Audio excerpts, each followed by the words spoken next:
한국도로 환경에서 쥐어짜 않은 자연 흡기를 최대치로 즐길 수 있는 차는 어쩌면 람보르기니가 아닌 모닝일지도 모르겠다는 생각이 드네요. 안녕하세요, 사는이유입니다. 오늘은 제가 모닝으로 두부 배달 와인딩을 하며 제가 느낀 그리고 판단하는 모닝의 의외의 성능에 대해 이야기해보려 합니다. 자, 그럼 출발해볼까요? 여러분들의 모닝에 대한 인식은 어떠신가요? 느린 차, 초보차, 혹은 경제적인 차 등등의 여러가지 인식을 가지고 계실 거예요. 근데 여러분, 사실 이 모닝이 의외로 훌륭한 레이싱카로서의 몇몇 장점도 가지고 있다는 것을 아시나요? 거창하게 말해서 훌륭한 레이싱카지 편의상 잘 달리는 차라고 하겠습니다. 잘 달리는 차, 여기서 달리는 것은 꼭 직선에서의 가속력을 말하는 것이 아니라 코너를 빠르게 진입하고 또 안정적으로 탈출하는 것을 포함한 말입니다. 잘 달리는 차의 조건은 크게 세 가지가 있는데요. 짧은 휠베이스, 가벼운 차체 중량, 그리고 높은 출력입니다. 그립력이 높은 타이어는 오늘은 제외하도록 하겠습니다. 모닝은 이 세 가지 중 두 가지를 갖춘 차예요. 그래서 실제로 타보면 정말 재밌는 차입니다. 저는 살면서 모닝을 법인 차량으로도 타보고 지인차로도 타보고 빌려서도 타보고 몇 년 동안 총 몇천 킬로는 타본 것 같아요.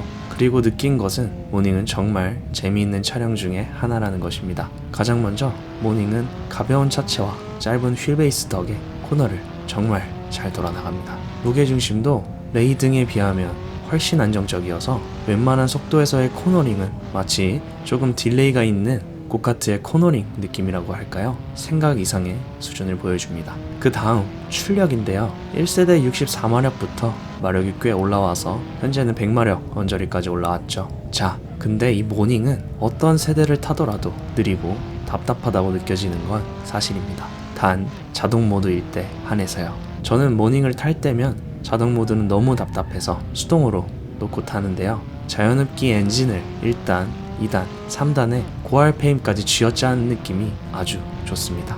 그렇게 쥐어짜봐야 일반 공도에서는 100마력 후반 차들이 자동 모드로 엑셀 50% 정도 밟는 느낌으로 나가지만 말이에요. 하지만 수동 모드를 해보면 자동 모드에 비해 월등하게 잘 나간다는 느낌을 분명 받으실 수 있을 겁니다. 스포츠 모드가 없는 모닝에 강제로 스포츠 모드를 만드는 것과 비슷하기 때문이죠. 이렇게 수동으로 모닝을 타면 일반 공도에서도 120km 구간 언더에서는 크게 다른 차에 뒤처지지 않을 정도의 가속력을 보여줍니다.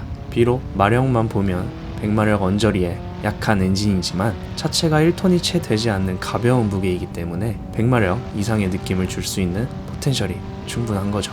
대신 연비는 조금 포기를 해야 하겠지만 말이에요. 게다가 달리는 감성 측면에서 모닝에 또 다른 장점이 있는데요. 바로 방음이 안 된다는 것입니다. 이게 왜 장점이냐 하면 방음이 잘 안 되기 때문에 낮은 속도에서도 고RPM으로 회전하는 엔진음과 밖에서 들려오는 풍절음 덕분에 속도감이 3배는 되는 느낌이거든요. 이런 것들이 모두 맞물려서 작은 경차에서도 운전의 즐거움을 느낄 수 있게 해줍니다. 자, 한번 생각해보세요. 여러분들이 공도에서 엑셀을 보닛이 뚫릴 때까지 꾹 밟을 수 있는 순간이 몇 번이나 될까요? 이것을 모닝은 고속도로에서 10초 이상을 밟을 수 있고 그럼에도 여전히 제한속도 법규 안에 있을 수 있습니다. 하지만 역시 장점만 있는 것은 아니죠. 모닝은 정말 고속에서는 많이 불안하기는 합니다. 그 불안함은 하체가 단단하지 않아서 오는 느낌이라기보다는 짧은 휠베이스에 영향을 많이 받는 것 같아요.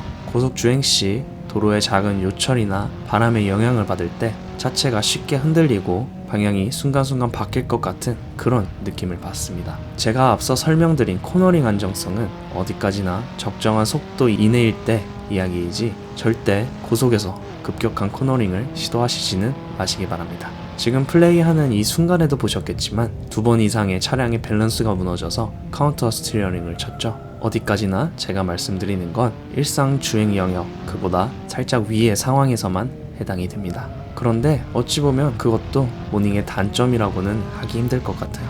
왜냐? 애초에 모닝은 달리라고 만든 차량은 아니기 때문이죠. 하지만 제가 말씀드리고 싶은 건 모닝은 일반적인 평균처럼 단순히 느리고 마냥 불안하기만 한 차는 절대 아니라는 것입니다. 이 차량을 어떤 시각으로 바라보고 또 어떻게 다루냐에 따라 그리고 어떤 스킬을 가진 사람이 다루냐에 따라 이 차량이 낼 수 있는 포텐셜은 천차만별로 달라지기 때문이죠. 네, 이제 여기서 잠시 감상 타임을 갖도록 하겠습니다.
여기까지 오늘 모닝에 대한 저의 경험을 이야기해 보았는데요. 자연흡기 엔진이 많이 사라져가는 요즘 시대, 아니 자연흡기뿐만 아니라 내연기관조차 사라져가고 있는 이 시대에 한국도로 환경에서 쥐어짜 않은 자연흡기를 최대치로 즐길 수 있는 차는 어쩌면 람보르기니가 아닌 모닝일지도 모르겠다는 생각이 드네요. 네, 하지만 둘 중에 선택하라면 람보르기니를 감사히 받겠습니다. 모닝에 대한 여러분들의 생각도 자유롭게 댓글로 남겨주세요. 저는 다음번 더 즐거운 영상으로 여러분들을 찾아뵙겠습니다. 지금까지 사는 이유였습니다. 감사합니다.